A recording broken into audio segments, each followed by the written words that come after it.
Let me skip this song. Look. This sounds like one of Henry's songs. It's fine, Dad. I know. Dad working on the puzzle.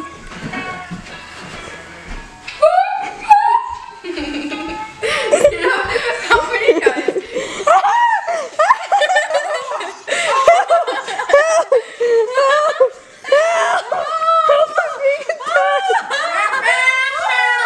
Stop moving your arm like that. Move it the other way. No, not like that. Like it's bending weird. Like it's bending the wrong. That? Yeah. She has only one leg. Pretty gay. She's one-legged.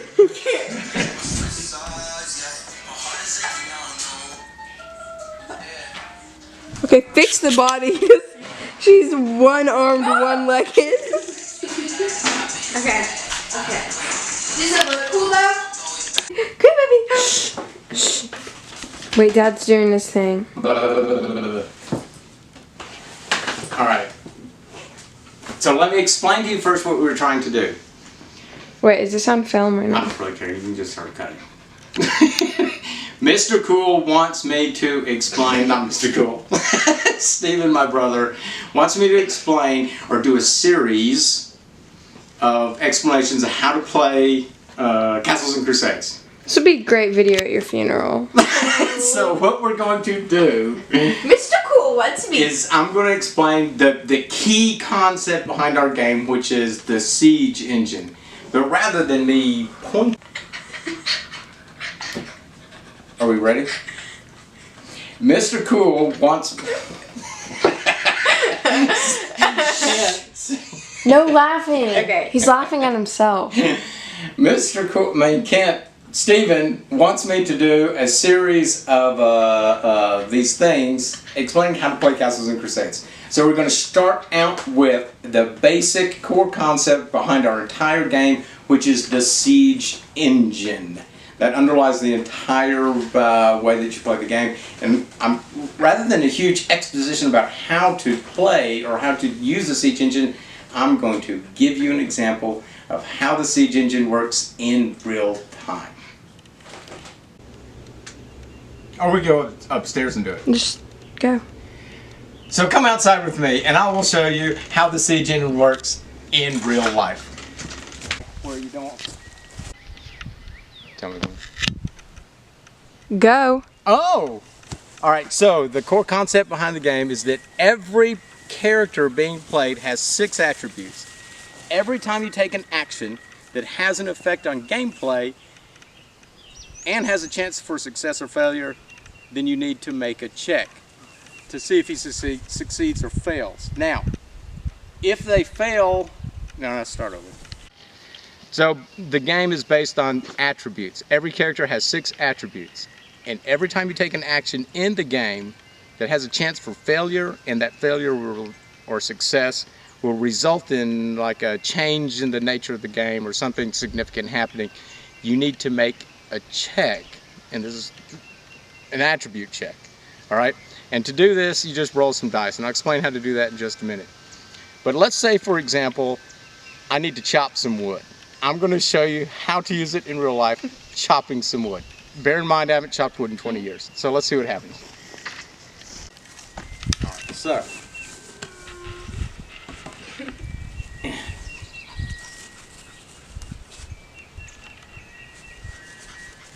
Just shoot, see what happens.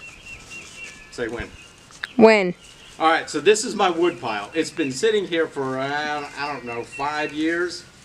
And it's mostly split, but there's a few larger pieces that need to be split. So, what we have is me in this situation where I need to split some wood. And let's just say that if I don't get it split correctly, something bad will happen or whatever. So I need to make a check to see if I can successfully split this wood. Now this is where it gets interesting. Every character has 6 attributes, and of those attributes you have to pick a primary attribute, 2 or 3, and your secondary attribute. Your primary attributes you have a better chance of succeeding with, as opposed to your other attributes which you have less of a chance of succeeding with. Okay, so here's.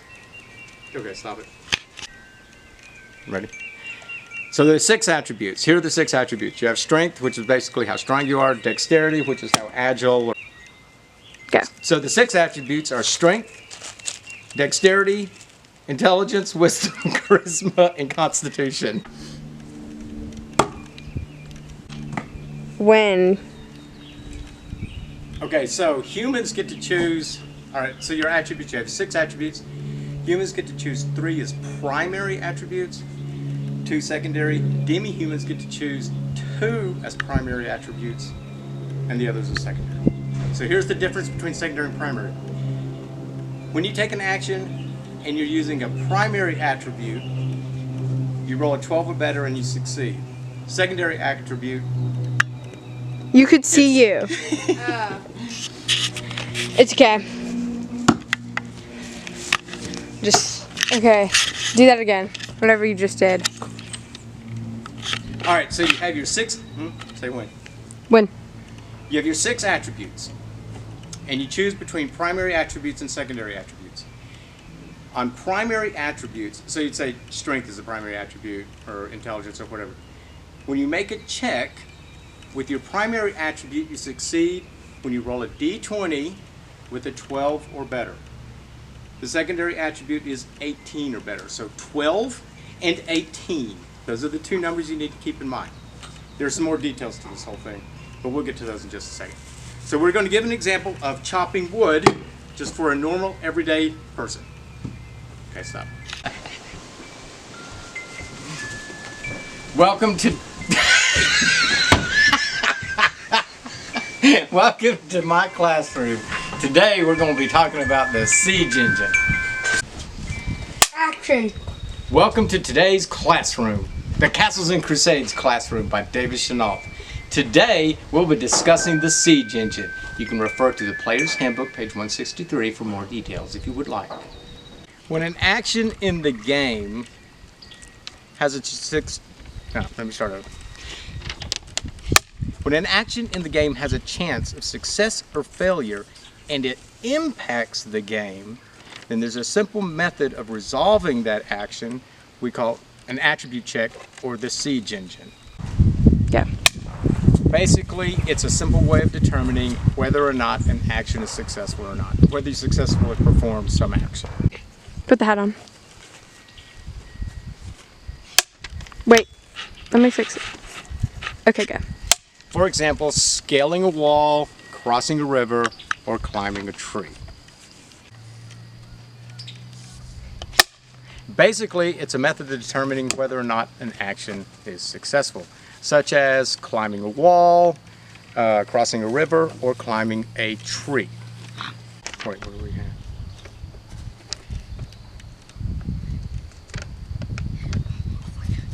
Henry, stop running around. You have to stay completely still, okay? Now, all actions are related to an attribute. For example, scaling a wall is related to dexterity. Solving a puzzle is related to intelligence. What am I saying? All actions are related to an attribute. For example, scaling a wall is related to dexterity. Crossing a river, I forgot the example.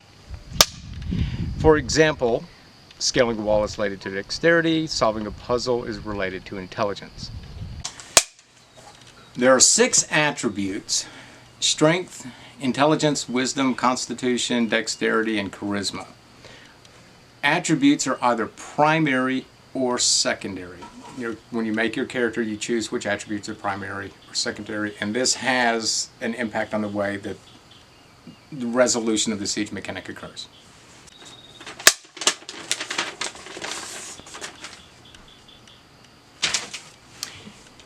This is how you would perform a siege check.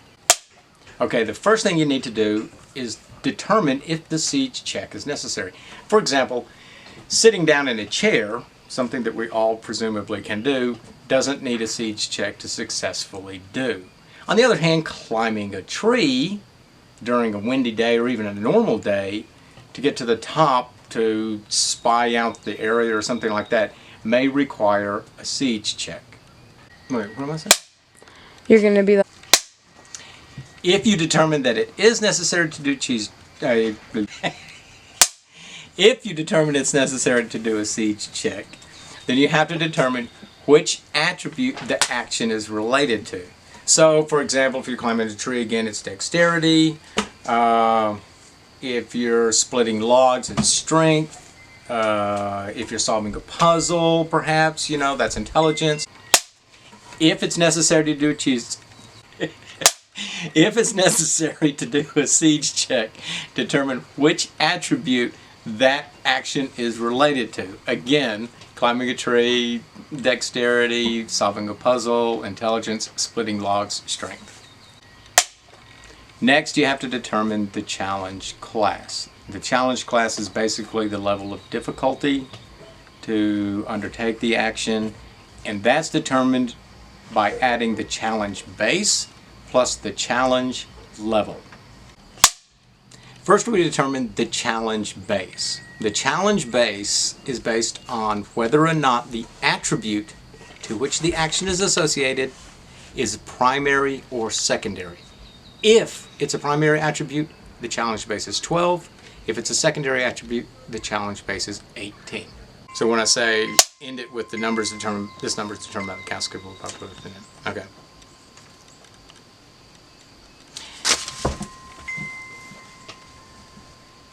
Am I ready? Oh, he already clicked it once, I wasn't paying attention. Next, we'll determine the challenge level. The challenge level ranges between 1 and 20. 1 being easy, 20 being heroic. That's determined by the castle keeper. Additionally, the challenge level can be related to the hit dice or level of a creature or something that you're acting against. For example, if a thief were to be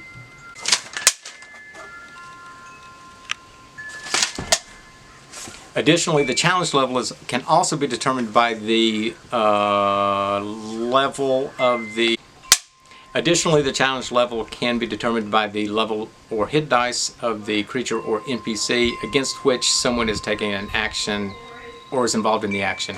For example, if a thief were to be picking a lock made by a, or picking, the challenge level can also, okay. The challenge level can also be related to the hit dice or level of a creature or NPC in the game. For example, if a thief is trying to deactivate a trap set by a 4th level thief, then the challenge level for that would be 4.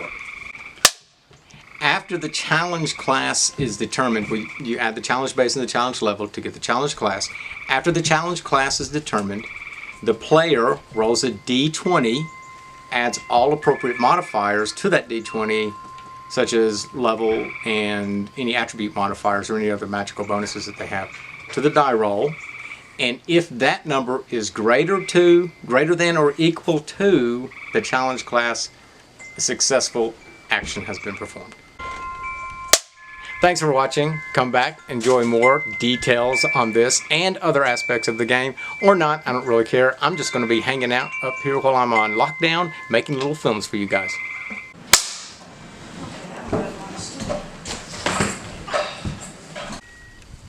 Ready?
No.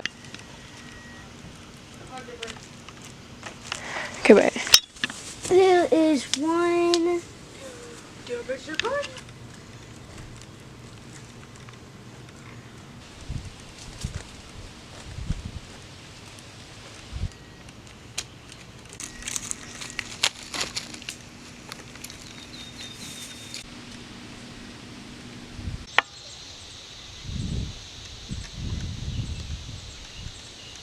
We almost chased. Doing a photo shoot.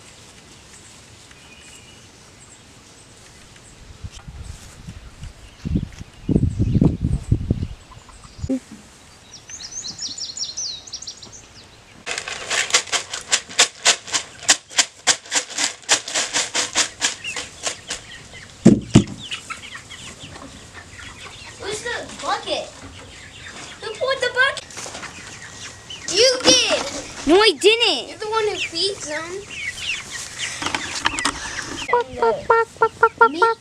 Yes, I've been doing it for. Okay, well, it's example. Okay, let's see I how good we assume. look. Did we look weird? I assume it was recording. I don't know.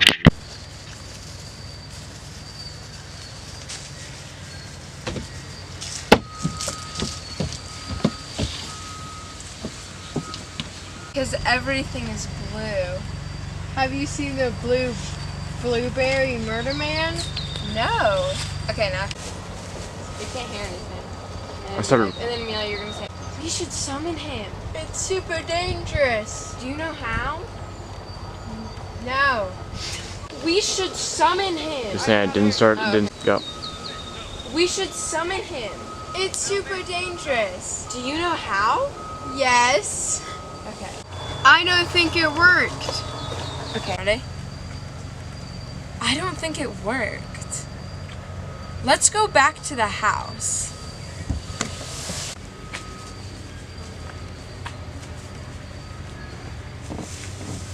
Ready? I'm gonna go. Amelia! Oh my god! No, you're dead, oh my god, Amelia! She's dead. Okay, now I'm gonna. Yeah. Sophia! Go.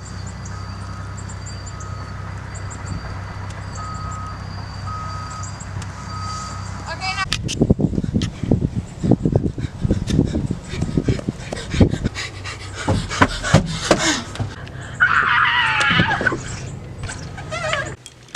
Hold up, it's not focusing.